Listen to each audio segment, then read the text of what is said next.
in this video pag-uusapan natin paano mo i-structure yung Facebook ads campaign mo para later on ready kang mag-scale at ready na mag-scale ka to the moon at hindi ka mahirapan.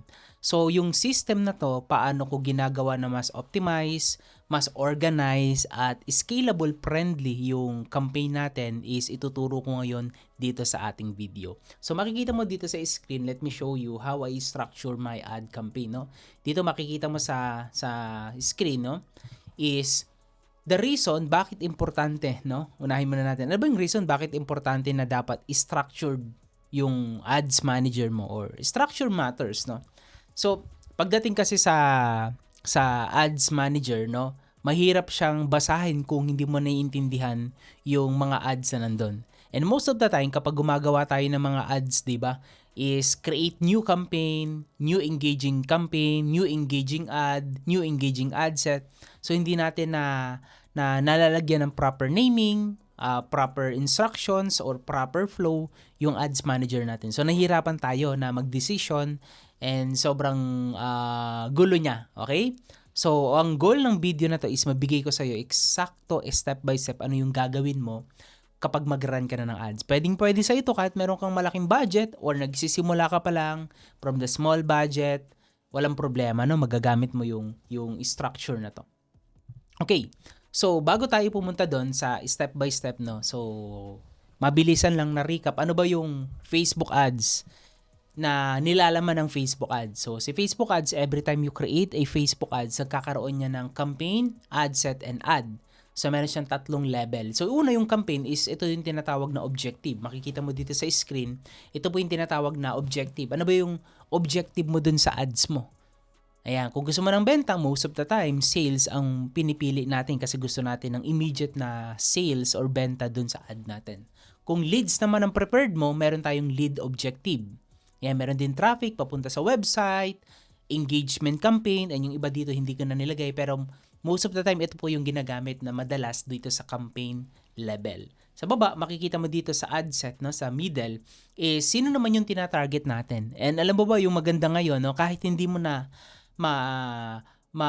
masyadong mag-take ng time kakaisip sino ba yung tatargetin and so on, hindi na masyadong nagmamatter. But, importante, sino ba yung demographics? Kasi yung iba, ang ginagawa is nagbebenta pala ng sabihin natin, nagbebenta ka pala ng, sabihin natin, meron kang cake store, no? Tapos, available lang yung delivery ng cake mo dun sa specific area or city. Tapos, ang tinarget mo, buong Philippines. So, yes, nakikita sa Philippines, yung sa buong Pilipinas yung ads mo, pero gustuhin man nila, hindi sila maka-order. Kaya importante yung location-based targeting, yung mga demographics, kailangan ilagay mo pa rin yan. Kahit wala ka nang ilagay na interest, pero wag mong kakalimutan yung location, 'di ba? Yung age, yan. Tapos of course, yung other demographics na needed. Okay? Sa pinakababa naman is makikita mo dito yung ad level. No, ito naman yung kung saan dito tayo naglalagay ng picture ad, video ad, carousel ad, copy, which is yung primary text ng ads natin, headline, and the call to action. So, simple lang yung ads, no? Ganito lang yung proseso kapag mag-run ka ng ads. Kailangan mo nang maintindihan yung tatlong level na to, campaign, ad set, and ad. Ngayon, kapag pupunta ka na sa ads, no, ganito yung makikita mo. So, let's say, punta tayo ngayon sa ads. So, ganito yung makikita mo. Sa pagpunta ka sa ads manager, wala ka pang clue, especially kapag first time ka, mahihirapan ka talaga, no? So, this one, meron akong pinrepare na ads manager for our demo purposes para clean. Maipakita ko sa'yo na malinaw. Let's say, bago ka pa lang sa ads, no? Kakasimula mo pa lang, first time mong mag-run ng ads at wala kang idea anong sisimulan mo. Okay? Kung hindi ko pinakita sa'yo kanina yung campaign, ad set, and ad, mahihirapan kang intindihin kung ano yung sisimulan mo. And doon nagkakamali yung iba. Kaya ang naggagawa ng iba, gagawin nila, sige, jump tayo, create tayo ng ad, tapos pili tayo kung ano yung nandi available dito. Akala natin, may website nga tayo, ang pinili natin website. Okay, may mga website visitors kang makukuha pero hindi ka bibigyan ng benta. Awareness naman, yes, maraming makakakita ng ad mo, but don't expect na quality people yung makakakita nun. Ayan. So, kung leads naman, perfecto. Kung meron kang lead process or sales process to gather yung leads. Sales naman, ito good po, good ito kapag gusto mo ng conversions. So, ang i-demo natin is, let's say sales, no? Gusto natin ng most optimized campaign, which is sales ang ginagamit natin dyan. So, kiklik mo lang yan, yung sales na yon, tapos magkakaroon ng ganitong itsura. Ayan. So, makikita mo dito, ganito yung itsura niyan. Ayan, makikita mo dito sa side na to. I-zoom natin ng konti. Wala kang makikita dito na other details. Ikaw po yung maglalagay nito. So, kagaya ng sinabi ko sa iyo kanina, kailangan clear sa iyo, no, kung ano yung ilalagay mo diyan. Let's say for example, no, mag-run ka ng campaign and ito yung structure na madalas hindi ginagawa ng iba. So, lahat po ng ads na ipapublish mo sa Facebook, okay? Lalo na kapag wala ka pang custom audience and so on, is considered as cold audience or kumaga prospecting stage ka pa lang. Gathering data, gathering people, kung sino ba yung best people na nabibili dun sa ino-offer mo. So, ang pinaka-best solution, no, or best approach dun is launch a multiple ad, no, ad structure na design kung para saan ba yung goal na yun. For example, dito. So, ang gagawin ko dito, basic lang naman, hindi naman siya ganun kahirap, no. Lagi mo lang dito cold. Okay, so sabihin natin prospecting yan. Baka kasi pag sinabing prospecting, ano yan, networking ba yan and so on, or cold audience, no? Yan. Pwede mong gamitin yung word na prospecting, lalo na kapag nasa sales ka, naghanap ka ng mga leads, ayan. O, wala namang problema dun. So, cold, ibig sabihin, mga taong hindi pa aware dun sa ino-offer mo. Ayan. Tapos, ilalagay mo dito sa campaign name, ano ba yung ino-offer mo?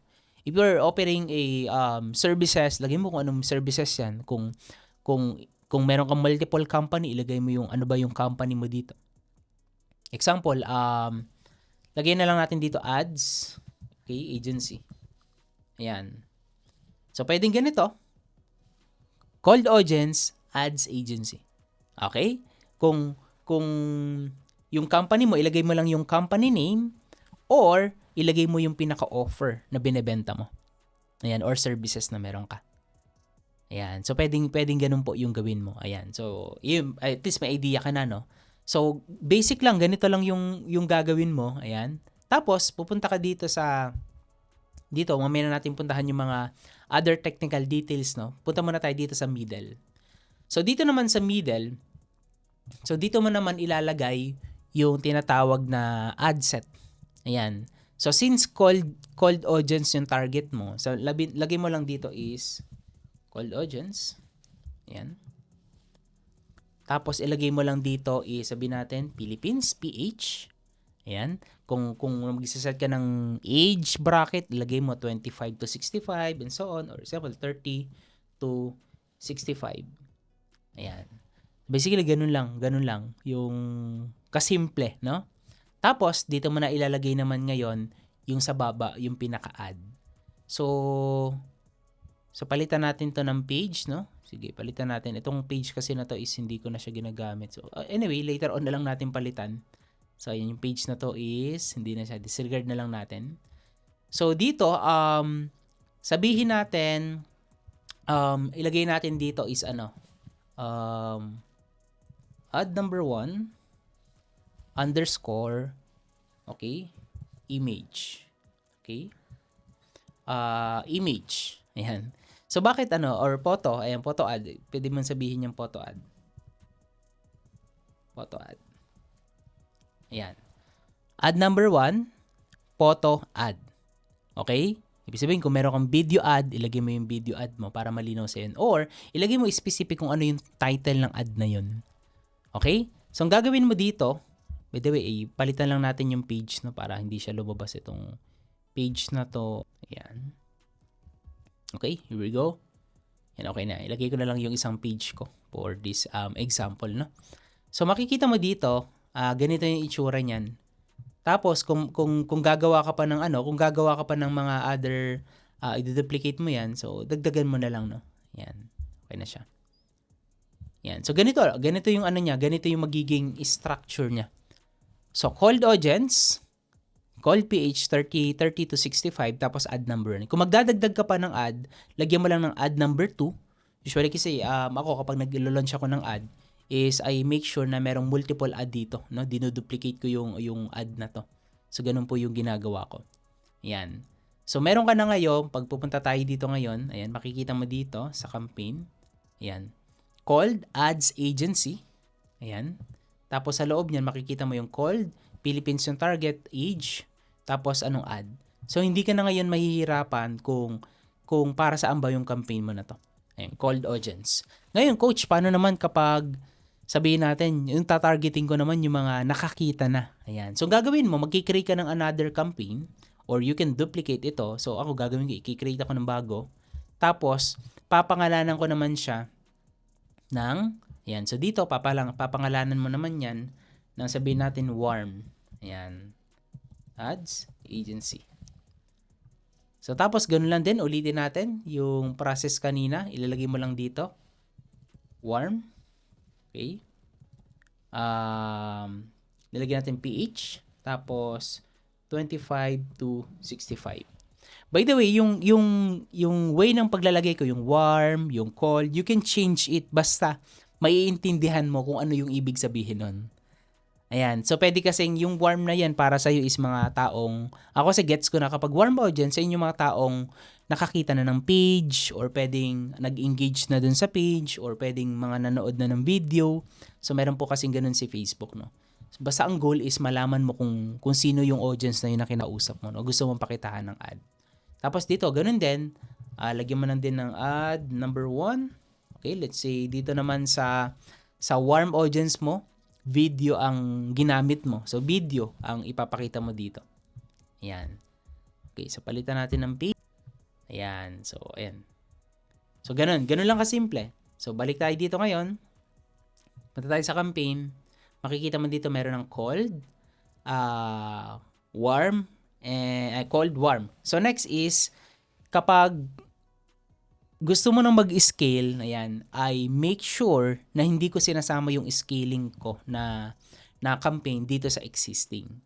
So, gagawa lang ako ng, magkikreate ulit ako. So, click natin yung sales. Continue. Tapos, dito po sa, ganun ulit. Lalagyan na natin dito ng scaling. Yan. Underscore, ads, agency. Yan. Napakasimple lang, di ba?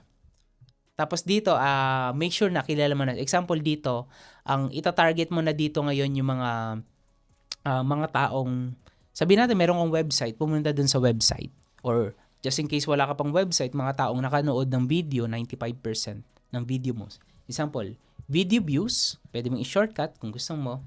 Then, lagay mo dito is, sabihin natin 50% ng video.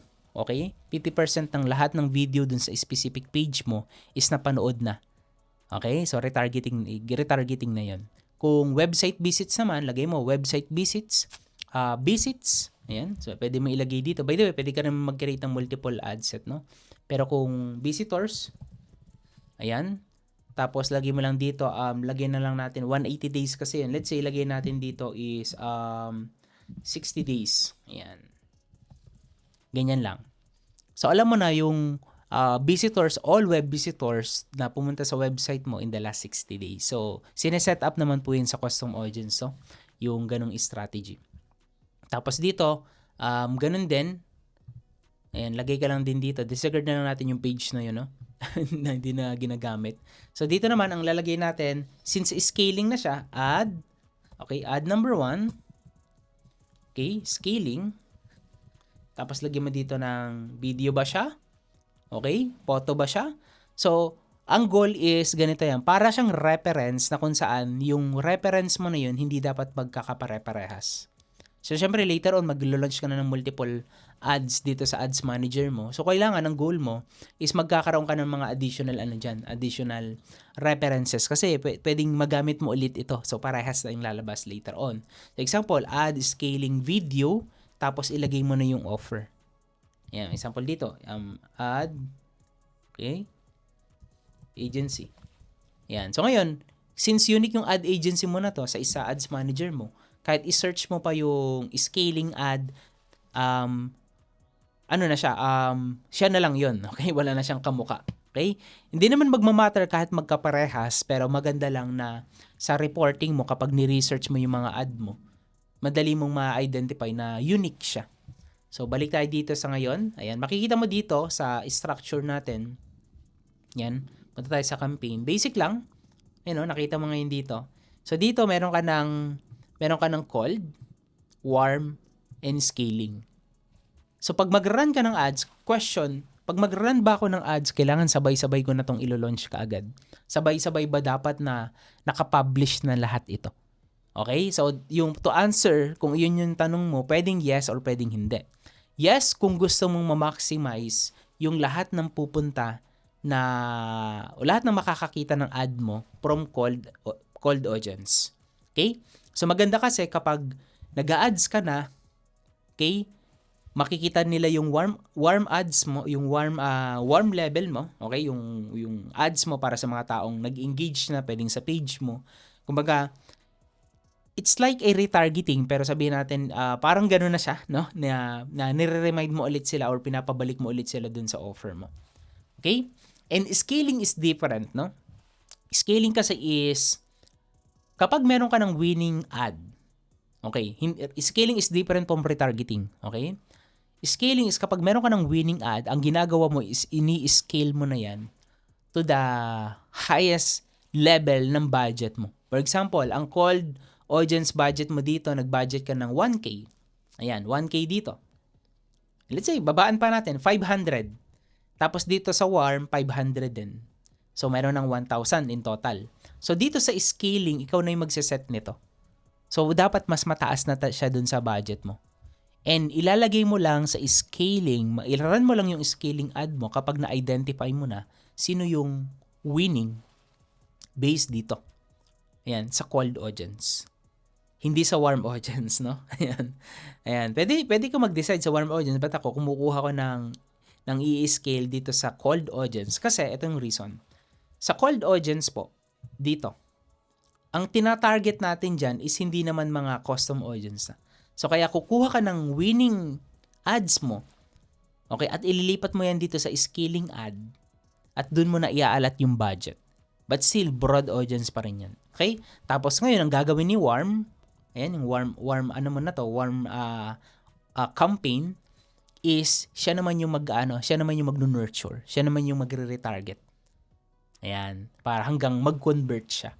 So, very simple lang, hindi mo kailangan gawing komplikado yung pag-set up ng ads manager, no? Napakasimple lang niyang gawin. And if you want to learn more sa mga ganitong training, how I structure step by step, paano ko hanggang sa ads, no? From actual demonstration training, meron akong ginagawa na weekly ads coaching session sa aking community.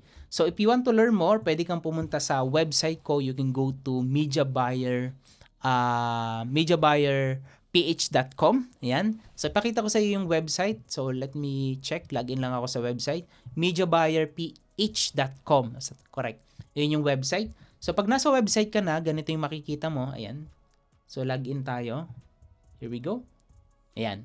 So makikita mo dito sa website na to, makikita mo yung mga training ko. Nandito yung aking community, Q&A, university, yung mga training pagdating sa Facebook ads and other mga AI tool na pwede mong gamitin para mas mabilis kang makapag-create ng ad, no? Nandiyan yung target avatar research, creative studio, creative builder, meta ad structure, yung kaninang napag-usapan natin, meta pixel helper generator, built-in analytics like events manager or pixel, meron ditong analytics, KPI analyzer, ayan, marami pang mga tool na magagamit mo dito, creative library and so on. So, ang pinaka maganda dito is yung access mo dun sa training, okay? So, weekly training.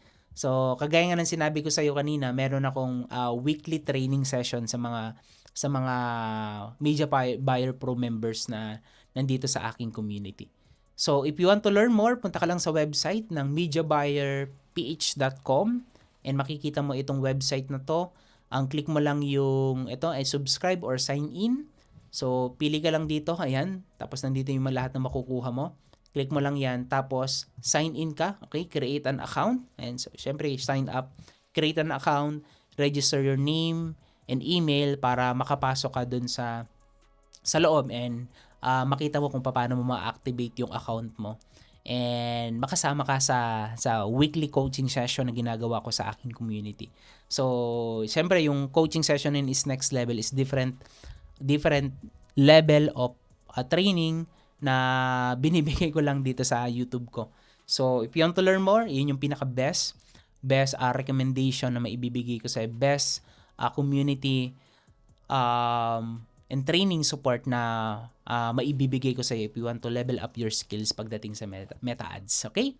So, I hope na marami kang natutunan dito sa short video na to and kung nagkaroon ka ng realization, ganun lang pala ganun pala yung proper way ng pag-setup ng pag-structure ng ads manager. Kasi akala mo before, no, basta create campaign ka lang tapos na at hindi mo alam kung ano yung next. And madalas iyon po yung nangyayari, no? Create campaign, tapos lalagay ka ng budget. Kapag hindi na okay yung budget, papatayin mo yung ads mo, create ka na naman ng panibago. So, merong structure.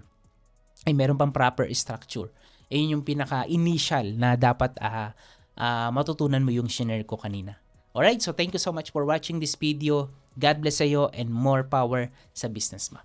See you on the next one.